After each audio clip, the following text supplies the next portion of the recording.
இந்த காலை வேளையிலும் நம்முடைய தியானத்திற்கு ஆண்டவர் கொடுக்கிற வார்த்தை யோவான் எழுதின சுவிசேஷம் முதல் அதிகாரம் முதல் 5 வசனங்களை நான் வாசிக்கிறேன். யோவான் எழுதின சுவிசேஷம் முதல் அதிகாரம் முதல் 5 வசனங்களை வாசிக்க போகிறோம். ஆதியிலே வார்த்தை இருந்தது, அந்த வார்த்தை தேவனிடத்தில் இருந்தது, அந்த வார்த்தை தேவனாய் இருந்தது, அவர் ஆதியிலே தேவனோடு இருந்தார். சகலமும் அவர் மூலமாய் உண்டாயிற்று, உண்டானதொன்றும் அவராலே அல்லாமல் உண்டாகவில்லை. அவருக்குள் ஜீவன் இருந்தது, அந்த ஜீவன் மனுஷருக்கு ஒளியாயிருந்தது. அந்த ஒளி இருளிலே பிரகாசிக்கிறது, இருளானது அதை பற்றி கொள்ளவில்லை. அந்த ஒளி இருளிலே பிரகாசிக்கிறது, இருளானது அதை பற்றி கொள்ளவில்லை. ஆதியிலே வார்த்தை இருந்தது, அந்த வார்த்தை தேவனிடத்தில் இருந்தது, அந்த வார்த்தை தேவனாகவே இருந்தது. இது ஆண்டவராகிய இயேசு கிறிஸ்துவை குறித்து சொல்லப்படுகிறதான வார்த்தைகள்.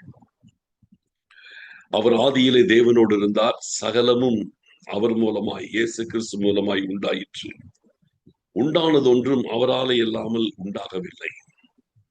இந்த இயேசு கிறிஸ்துவுக்குள் ஜீவன் இருந்தது, அந்த ஜீவன் மனிதருக்கு ஒளியாக இருந்தது. இருளானது அந்த ஒளியை பற்றி கொள்ளவில்லை, மேற்கொள்ள முடியல. இன்னைக்கு தேவ பிள்ளைகளின் வாழ்க்கையிலே பலருக்கு சோர்வுகள். நம்ம கடைசி வரைக்கும் நம்மளால இந்த பிரச்சனைகள் எல்லாம் தாண்டி இருக்க முடியுமா? கடைசி வரைக்கும் வெற்றியோடு என்னால ஓட முடியுமா? கடைசி வரைக்கும் என்னால கர்த்தருக்காக உறுதியா நிற்க முடியுமா? பல நேரத்திலே நான் தடுமாறுகிறேனே, பல நேரத்திலே நான் ஆவிக்குரிய வாழ்க்கையிலே போராடுகிறேனே, தடுமாறுகிறேனே, என்னால கடைசி வரைக்கும் நின்று ஜெயிக்க முடியுமா? இப்படிப்பட்ட நிலைமையிலே நிறைய பேருடைய மனதிலே மனதிலே ஒரு சந்தேகம். எவ்வளவு காலம் எப்படியோ வந்துட்டோம், இனி தொடர்ந்து கடைசி வரைக்கும் என்னுடைய ரட்சிப்பை நான் காத்து கொள்ள வேண்டுமே, இதுவரைக்கும் ஏதோ வந்துட்டோம், இனி கடைசி வரைக்கும் நின்று நான் பரலோகம் போய் சேரணுமே, இதுக்கு நம்மளால முடியுமா? இப்படி பல நேரத்திலே தொடர்ச்சியாய் வருகிற சோதனைகள், தொடர்ச்சியாய் வருகிறதான பிரச்சனைகள், தொடர்ச்சியாய் வருகிற போராட்டங்கள், இப்படி பல காரியங்கள் உங்களுடைய உள்ளத்திலே தடுமாற்றத்தையும் பயத்தையும் கூட உண்டு பண்ணலாம். ஆனா நல்லா கவனிக்கணும், நீங்கள் இதை குறித்து பயப்பட வேண்டிய அவசியம் கிடையாது. நம்ம யாருமே இதை குறித்து பயப்பட வேண்டிய அவசியம் கிடையாது. ஏன்னு கேட்டீங்கன்னா, ஆவிக்குரிய வாழ்க்கை விசுவாசத்தை துவங்கினவரும் இயேசு கிறிஸ்து தான், அதை முடிக்கிறவரும் இயேசு கிறிஸ்து தான், எல்லாமே இயேசு கிறிஸ்து தான். இன்னைக்கு நம்முடைய வாழ்க்கையிலே நல்லா யோசிச்சு பாருங்க, ரட்சிக்கப்பட்டிருக்கிறோம் இல்லையா? ரட்சிக்கப்பட்டிருக்கிறோம், இருளிலிருந்து வெளிச்சத்திற்குள் வந்தோம். இருளாய் இருந்த நம்முடைய வாழ்க்கையில் இயேசு கிறிஸ்து ஒளியாய் வந்தார் இல்லையா? இருள் மேற்கொள்ளப்பட்டது, வெளிச்சமாக இயேசு கிறிஸ்து நம்முடைய இருதயத்தில் தோன்றினார். அப்போ இந்த காரியம் நம்மால் வந்ததல்ல, இது இயேசு கிறிஸ்துவினால் உண்டானது. நம்முடைய வாழ்க்கையில வந்த மாற்றம், நம்முடைய வாழ்க்கையில இருந்த அந்தகாரம் நீங்கியது, அது நம்முடைய பிரயாசத்தினால் வந்ததல்ல, அது இயேசு கிறிஸ்துவினால் வந்தது. நாம் பாவத்தை ஜெயித்தோம், இது நம்மால் வந்ததல்ல, இயேசு கிறிஸ்துவினால் வந்தது. நாம் இந்த உலகத்தை ஜெயித்தோம், இது நம்மால் வந்ததல்ல, இது இயேசு கிறிஸ்துவினால் வந்தது. நாம் இந்த உலகத்தை நேசிக்கிறதிலிருந்து ஆண்டவரை நேசிக்கிற இருதயத்திற்குள் கொண்டு வரப்பட்டோம், இது நம்மால் வந்ததல்ல, இது இயேசு கிறிஸ்துவினால் வந்தது. அப்ப இது எல்லாமே இயேசு கிறிஸ்துவினாலதான் வந்துச்சு. நல்லா கவனிக்கணும், நம்முடைய வாழ்க்கையில் ரட்சிக்கப்படுவதற்கு முன்பதாக நமக்குள் இருள் இருந்தது.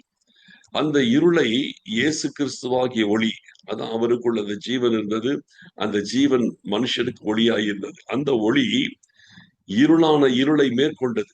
அந்த ஒளி இருளிலே பிரகாசிக்கிறது, இருளானது அந்த ஒளியை பற்றி கொள்ள முடியவில்லை, ஜெயித்து விட்டது. அப்ப நம்முடைய வாழ்க்கையிலே இதுவரைக்கும் ஜெயம் எடுத்தது நம்ம கிடையாது, இயேசு கிறிஸ்துவே நமக்குள் இருந்து பாவத்தை ஜெயிக்க வைத்திருக்கிறார், பிசாசை ஜெயிக்க வைத்திருக்கிறார், உலகத்தின் காரியங்களை ஜெயிக்க வைத்திருக்கிறார், ஆண்டவரோடு கூட இருக்கிறதான ஒரு வாழ்க்கைக்குள் நம்மை கொண்டு வந்திருக்கிறார். எல்லாமே அவர் தான் செஞ்சிருக்கிறார், நம்ம ஒண்ணும் செய்யல. நம்ம என்ன ஜஸ்ட் நம்ம நம்முடைய வாழ்க்கையை அர்ப்பணித்திருக்கிறோம், அவ்வளவுதான். மற்றபடி ஜெயத்தை கொடுத்தது அத்தனையுமே கர்த்தருடைய காரியம். அது நம்முடைய காரியம் அல்ல, அது முழுக்க முழுக்க கர்த்தருடைய காரியம். அவர்தான் நம்மை ஜெயிக்க வைத்தவர். இம்மட்டும் நம்மை ஜெயிக்க வைத்தவர். இருளானது அந்த ஒளியை பற்றி கொள்ளவில்லை என்று வேதம் சொல்லுகிறது. இதுதான் கிறிஸ்துவினுடைய ஸ்தானம், இதுதான் அவருடைய ஸ்டாண்டர்ட், இதுதான் அவருடைய பலன், இதுதான் அவருடைய வெற்றியின் அளவு. ஒளியானது இருளை மேற்கொள்ளுகிறதை தவிர இருளானது ஒளியை ஒருபோதும் பற்றி கொள்வது இல்லை. அப்ப நல்லா கவனிக்கணும், இயேசு கிறிஸ்துவாகிய ஒளி நமக்குள் இருக்கிறது. அந்த ஒளி மனுஷனுக்கு ஒளியாக, மனுஷனுக்கு வெளிச்சமாக நமக்குள்ளது பிரகாசித்துக் கொண்டிருக்கிறார். அப்ப இயேசு கிறிஸ்து இன்றைக்கு நம்முடைய சரீரத்தை தெரிந்து கொண்டு நமக்குள் இருந்து கொண்டு உலகத்தில் இருக்கிற எல்லா மனுஷருக்கும் அவர் ஒளியாக இருக்கிறார். அவர்தான் நமக்குள்ளது பிரகாசித்துக் கொண்டிருக்கிறார். நீங்க நல்லா கவனிக்கணும், நம்மை கர்த்தர் இந்த உலகத்திலே தெரிந்து கொண்டதே உலகத்திலே நம்மை பிரகாசிப்பதற்காக. மத்தேயு எழுதின சுவிசேஷம் 5வது அதிகாரம் 14, 15, 16 வசனத்துல நீங்க வாசிங்கன்னா தெரியும். நீங்கள் உலகத்திற்கு வெளிச்சமாய் இருக்கிறீர்கள். மலையின் மேல் இருக்கிற பட்டணம் மறைந்திருக்க மாட்டாது.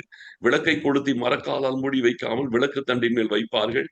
அப்பொழுது அது வீட்டில் உள்ள யாவருக்கும் வெளிச்சம் கொடுக்கும். இவ்விதமாய் மனுஷர் உங்கள் நற்கிரிகளை கண்டு பரலோகத்தில் இருக்கிற உங்கள் பிதாவை மகிமைப்படுத்தும்படி உங்கள் வெளிச்சம் அவர்களுக்கு முன்பாக பிரகாசிக்க கடவுது. அப்ப இதுல இருந்து பார்க்கும்போது நமக்குள்ளது ஒரு வெளிச்சம் பிரகாசிக்கிறது. பரலோகத்தில் இருக்கிற பிதாவை மகிமைப்படுத்தக்கூடிய ஒரு வெளிச்சம் நமக்குள்ளது பிரகாசிக்கிறது. இது வெளிச்சம் யார்? இதுதான் இயேசு கிறிஸ்து. புரிதலாம்? அவர்தான் நமக்குள்ள வெளிச்சமாய் வந்து விட்டால் நம்முடைய வாழ்க்கையை அவர் பிரகாசிக்க பண்ணி இருக்கிறார். நம்மை பூமிக்கு உப்பாய் வைத்திருக்கிறார், உலகத்திற்கு வெளிச்சமாய் வைத்திருக்கிறார், நம்மையே பிரகாசிக்க பண்ணி இருக்கிறார். அது இந்த வெளிச்சமானது பிதாவை ஜனங்கள் மகிமைப்படுத்தக்கூடிய அளவுக்கு நமக்குள்ளது பிரகாசித்துக் கொண்டிருக்கிறார். நல்லா கவனிக்கிறோம், இந்த பிரகாசம் தான் இயேசு கிறிஸ்து. இன்னைக்கு நமக்குள்ள ஒரு தெய்வீக சுபாவம் இருக்கிறது என்றால், இன்னைக்கு ஒரு நல்ல சுபாவம் இருக்கிறது என்றால், இன்னைக்கு நம்ம பாவத்தை ஜெயித்திருக்கிறோம் என்றால், இன்னைக்கு ஆண்டவருக்காய் வாழ்ந்து கொண்டிருக்கிறோம் என்றால், அதற்கு ஒரே காரணம் இயேசு கிறிஸ்து மட்டும்தான். அவர் மட்டும்தான் இதெல்லாம் செய்திருக்கிறார். அப்படி இருக்கும் பொழுது நமக்குள் இருக்கிற இயேசு கிறிஸ்து இம்மட்டும் ஜெயித்தவர், இம்மட்டும் அவர் ஜெயிக்க வைத்தவர். அவரை குறித்து வேதம் கொடுக்கிற சாட்சி என்ன? இருளானது அந்த ஒளியை பற்றி கொள்ள முடியாது, மேற்கொள்ள முடியாது. இருளானது அந்த ஒளியாகிய இயேசு கிறிஸ்துவை மேற்கொள்ள முடியாது. நல்லா கவனிக்கணும், நீங்களும் நானும் சாதாரண மனிதர்கள். நம்மை பிசாசு மேற்கொள்ள முடியும், ஆனால் நமக்குள் இருக்கிற இயேசு கிறிஸ்துவை ஒருபோதும் பிசாசானவனால் மேற்கொள்ள முடியாது. இந்த ஒளிதான் இருளை மேற்கொள்ளுமே தவிர இருளானது ஒருபோதும் ஒளியை பற்றி கொள்ள முடியாது. அப்ப இதுவரைக்கும் நம்மை வெற்றி சிறக்க பண்ணினவர், இருளில் இருந்து நம்மை வெளிச்சத்திலே கொண்டு வந்தவர். நிச்சயமாய் சொல்லுகிறேன், உங்களுக்குள் இருக்கிற வெளிச்சமாய் இருக்கிற அந்த ஒளியாய் இருக்கிற இயேசு கிறிஸ்து இருளை கடைசி வரைக்கும் மேற்கொள்வார்.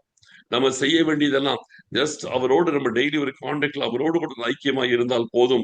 மற்றபடி பாவத்தை ஜெயிக்க வைக்கிறவரும், பிசாசை ஜெயிக்க வைக்கிறவரும், எல்லா விதமான அந்தகார கிரிகளை ஜெயிக்க வைக்கிறவரும் இயேசு கிறிஸ்து தான். நம்ம ஒண்ணும் கிடையாது. அவர்தான் செய்யறார், அவர்தான் ஜெயிக்க வைத்தவர், அவர்தான் ஜெயிக்க வைத்துக் கொண்டிருக்கிறவர், அவர்தான் கடைசி வரைக்கும் நம்மை வெற்றி சிறக்க பண்ணுகிறவராய் இருக்கிறார். அதனாலே இயேசு கிறிஸ்துவை ஒருபோதும் பிசாசு ஜெயிக்க முடியாது, இயேசு கிறிஸ்துவை ஒருபோதும் பாவம் ஜெயிக்க முடியாது, இயேசு கிறிஸ்துவை ஒருபோதும் இந்த உலகத்தில் இருக்கிற பாரம்பரியங்கள் ஜெயிக்க முடியாது. இயேசு கிறிஸ்துவை எந்த காரியங்களும் ஒருபோதும் ஜெயித்த சரித்திரமே கிடையாது. இந்த இயேசு கிறிஸ்து தான் நமக்குள் வாழ்ந்து கொண்டிருக்கிறார். ஆகையால் நமக்குள் இருக்கிற இயேசு கிறிஸ்துவை எதுவும் ஜெயிக்க முடியாது. ஆகையால் நம்மையும் எதுவுமே மேற்கொள்ள முடியாது, எதுவுமே நம்மை மேற்கொள்ள முடியாது. ஏன்னா நமக்குள் வாழ்ந்து கொண்டிருக்கிறவர் பெரியவர். உலகத்தில் இருக்கிறவனிலும் நமக்குள் இருக்கிற கர்த்தர் பெரியவராய் இருக்கிறார். நமக்குள் இருக்கிறவர் சர்வ வல்லவராய் இருக்கிறார். நமக்குள் இருக்கிறவர் மகிமையின் தேவனாய் இருக்கிறார்.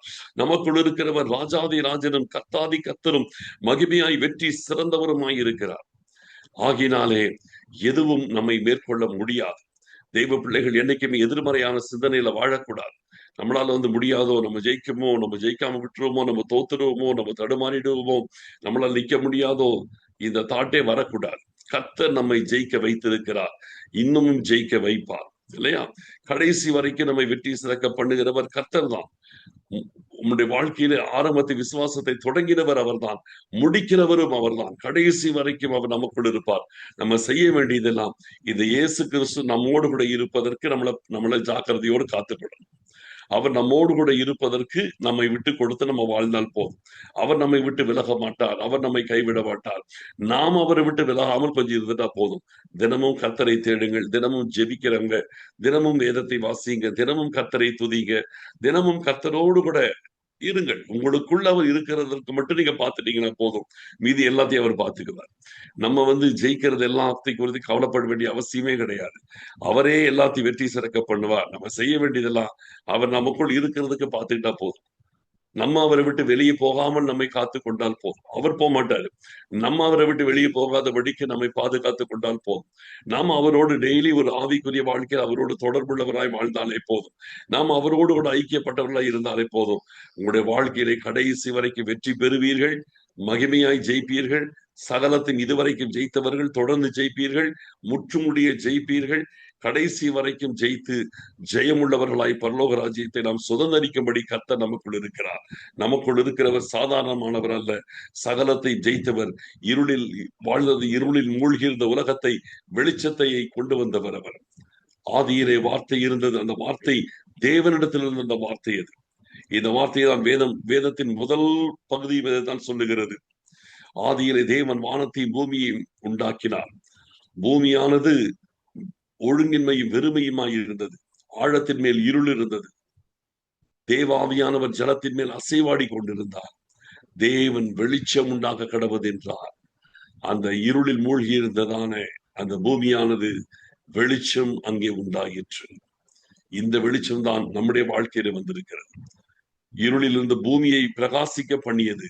ஒழுங்கின்மையும் வெறுமையுமாய் இருந்ததான பூமியிலே வெளிச்சமாய் உதித்தவர். ஒழுங்கின்மையும் வெறுமையுமாய் இருந்த நம்முடைய வாழ்க்கையிலே அவர் வெளிச்சமாய் உதித்திருக்கிறார். அந்த வெளிச்சம் எல்லாவற்றையும் மேற்கொள்ளும். இயேசு கிறிஸ்து நமக்குள் இருக்கிறவர். ஒருபோதும் தோற்று போனவர் அல்ல, நம்மை ஜெயிக்க வைக்கிறவர். முற்றுமுடிய நம்மை அவர் ஜெயிக்க வைத்து நம்மை மகிமையில் சேர்ப்பதற்கு அவர் வல்லவராய் இருக்கிறார். அவரோடு தினமும் ஐக்கியத்தில் இருங்க, நல்லா துதிங்க, ஸ்தோத்திரம் பண்ணுங்க, பைபிள் வசனத்தை படிங்க, அதற்கு கீழ்ப்படிய உங்களை அர்ப்பணித்துக் கொண்டே இருங்க. நீங்கள் எதை குறித்து பயப்பட வேண்டியதில்லை, மீதி எல்லாவற்றையும் அவர் பார்த்துக் கொள்வார். ஜெபிக்கலாம். ஸ்தோத்திரிக்கிறோம் ஆண்டவரே, எங்கள் அருமையான பரிசுத்தம் உள்ள பிதாவே, எங்கள் வாழ்க்கையிலே தேவரீர் இருளில் இருந்து எங்கள் வாழ்க்கையிலே வெளிச்சமாய் உதித்தீங்கப்பா. இந்த வெளிச்சத்தை இருளானது மேற்கொள்வது இல்லை என்று பார்க்கிறோம். எந்த பாவமும் எங்களை மேற்கொள்ள முடியாது, எந்த விதமான அசுத்தமும் எங்களை மேற்கொள்ள முடியாது, எந்த பிசாசும் எங்களை ஒருபோதும் மேற்கொள்ள முடியாது, எந்த விதமான உலகத்தில் கிரியை செய்கிற எந்த ஆவிகளும் எங்களை ஒருபோதும் மேற்கொள்ள முடியாது. எங்களை முற்றும் முடிய ரட்சிக்க வல்லவராய் இருக்கிறீங்க. முடிவு பரியந்தம் எங்களை ஜெயமெடுக்க வைக்கிறவராய் இருக்கிறீங்க. எங்கள் இயேசு ராஜா ஒருபோதும் தோற்று போனவர் அல்ல. ஆகையால் நாங்களும் ஒருபோதும் தோற்று போகிறது இல்லை. எப்பொழுதும் எங்களை கிறிஸ்துவுக்குள் எங்களை வெற்றி சிறக்க பண்ணி எல்லா இடங்களிலேயும் எங்களை கொண்டு போய் அறிகிற அறிவின் வாசனை வெளிப்படுத்துகிற நல்ல தகப்பனே மக்கு சோத்திரம். நன்றி ஆண்டவரே, நாங்கள் உம்மை சோத்தரிக்கிறோம், சோத்தரிக்கிறோம், சோத்தரிக்கிறோம், சோத்தரிக்கிறோம். தொடர்ந்து நீங்க வழி நடத்துங்க, ஆசீர்வதிங்க ஆண்டவரை, காத்துக் கொள்ளுங்க. துதி கன மகிமை யாவற்றையும் நாங்கள் உமக்கு மாத்திரம் செலுத்துகிறோம். இயேசு கிறிஸ்துவின் மூலம் ஜெபிக்கிறோம் நல்ல பிதாவே, ஆமென். என் ஆத்துமாவே கர்த்தரை சோத்திரி, என் முழு உள்ளமே அவருடைய பரிசுத்த நாமத்தை சோத்திரி. என் ஆத்துமாவே கர்த்தரை சோத்திரி, அவர் செய்த சகல உபகாரங்களை மறவாதே. ஆமென்.